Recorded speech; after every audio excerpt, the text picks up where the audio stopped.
artificial sun and artificial moon by China and ITR project.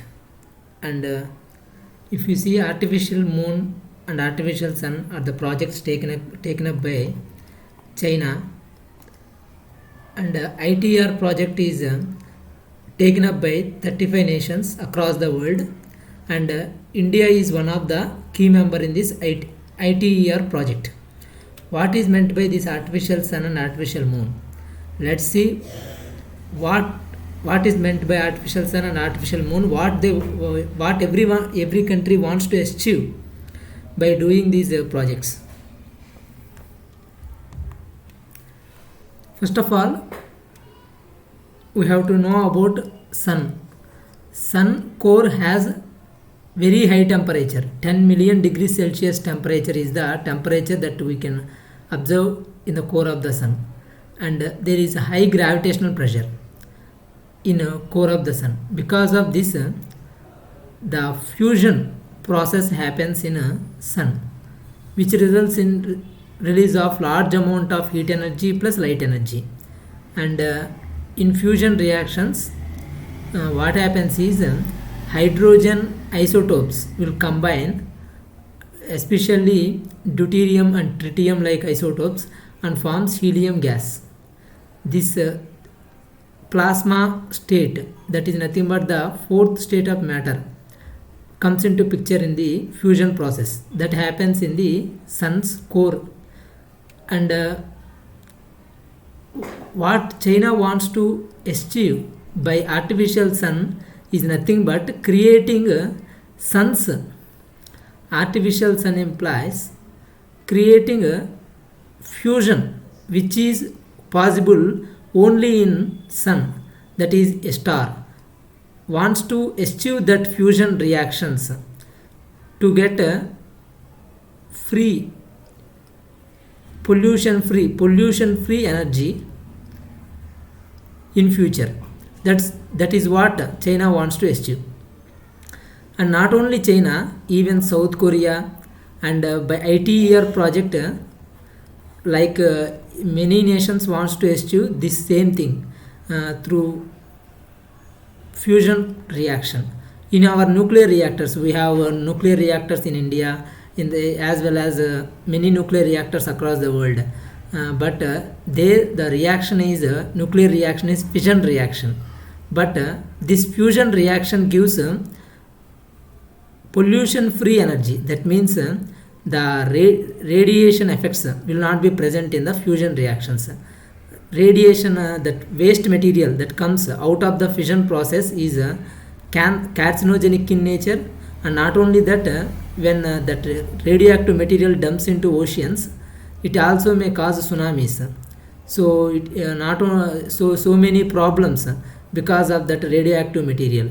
But this fusion reaction is so far theoretically thought that it was pollution free. So many nations wants to achieve fusion reaction.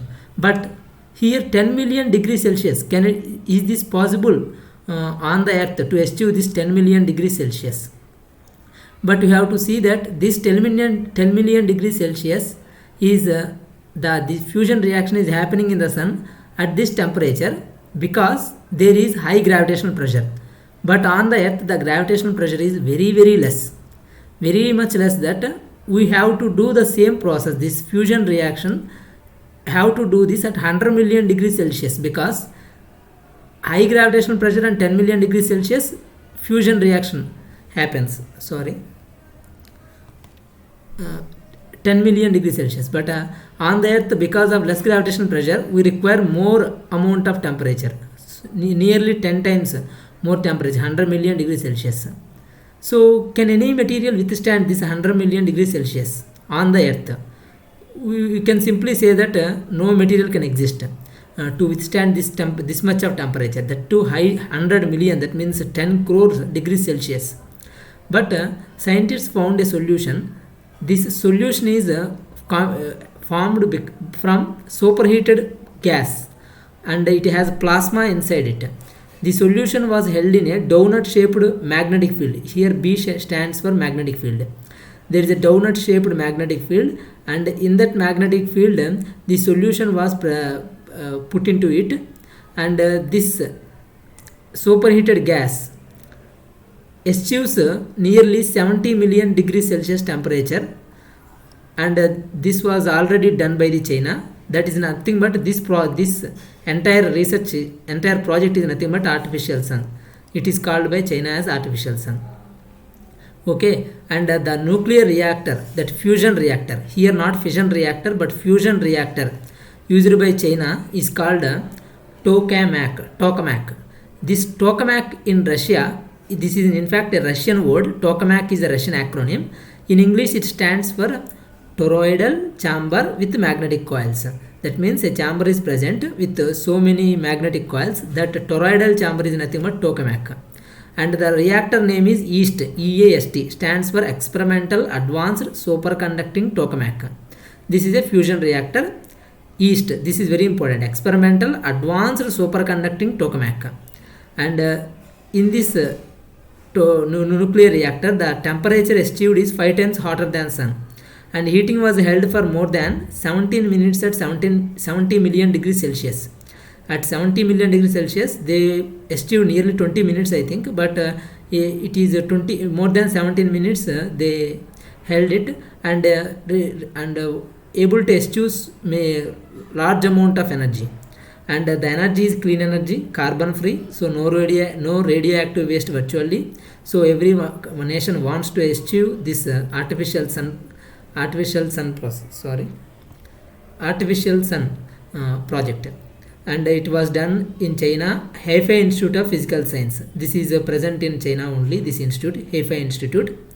And you know that fusion process, how it occurs by boiling hydrogen isotopes into a plasma and then fuse them together. If they fused them, then what happens? Helium results, and this also results with so much of energy. And this energy is very much important, which is carbon free, no radioactive free, that is clean energy. And South Korea, the same process, but with a different name, that is K-Star. It wants to achieve by 2026. Already it done the project, and they wants to achieve this time for 300 seconds. First they did for some 20 to 30 seconds. They were able to achieve, and after that they increased it to 80 seconds. But now they wants to achieve for 300 seconds. Because why 300 seconds? Because 300 seconds is the minimum time to achieve commercial state. That means if South Korea succeeds in maintaining this fusion reactor, this K-Star, at 100 million degrees Celsius for 300 seconds, then they can get so much of energy that they can export to other countries.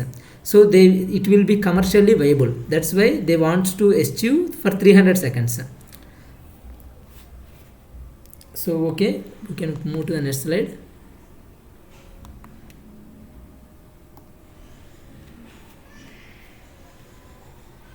Sorry.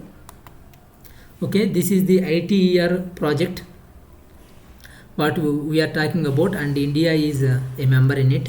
And it is ITER project, means in Latin ITER means ITER means the way. So it's a collaboration of 35 nations, and key members are China, India, Russia, EU, US, Japan, Korea. And in here the maximum cost is borne by the Europe. 45.6% of the cost of ITER project was given by Europe, and 9.1% each by rest of the 6 members: China, India, Russia, US, Japan, Korea. 9.1% each. And the first plasma test they want to done in December 2025. In southern France, 35 nations are collaborating to build the world's largest tokamak. This is is not there, sorry for that. This is tokamak, ITER tokamak fusion reactor. You can see this the reactor, tokamak reactor. The height is nearly 11.3 meters and the mass is 5100 tons. This is the fusion reactor. Okay, and inside this fusion reactor, this will be like this, the coils will be present. Okay, and this is the fusion process where hydrogen isotopes H12 and H13 deuterium tritium combined and formed helium, and neutrons released with so much of energy.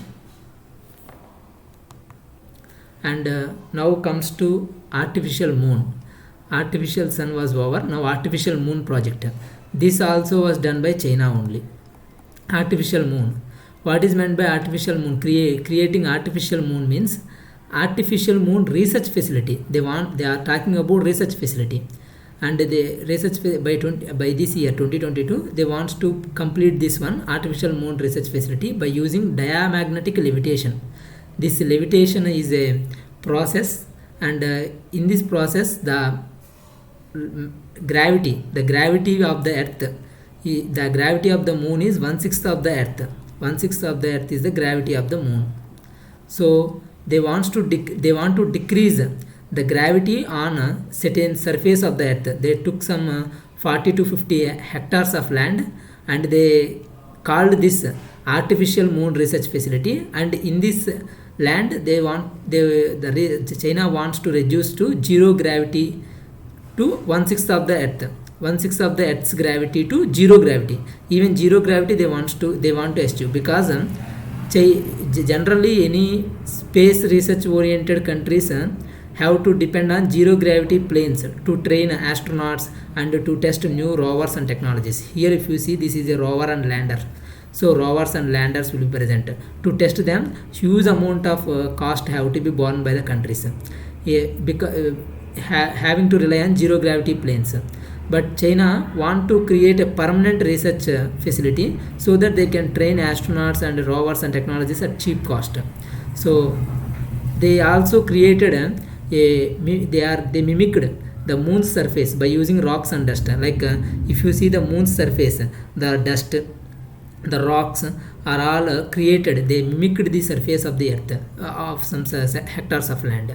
So this low gravity environment is nothing but artificial moon. And the advantages of this artificial moon is that it helps in to assess viability of human settlement on the moon. If in the future, if humans have to live on the moon for some tourist purposes or for research purposes, something like that, it will help to assess how much that settlement can be possible and what are the requirements. And moreover, landers and rovers require impact test and creep test. This is must be done for any rover to send into the moon or space. And what is meant by this impact test is nothing but they will put some pressure like conditions on the moon on the rover, and they will test whether any deformations occurs or not. The same way creep tests will be conducted on the material, so that is there any changes in the shape of the object because of that force, that they are nothing but impact and creep tests. That will they can also be conducted in this artificial moon research facility. And this creep test is conducted to measure how a material will deform under constant temperature and stress. Constant temperature and stress, how a material will deform. Suppose this is a circular in shape, and because of constant temperature and stress, it may deform into some other shape. So they want to see how a material deforms. That is nothing but creep test. So these are the advantages of artificial moon. So thank you very much.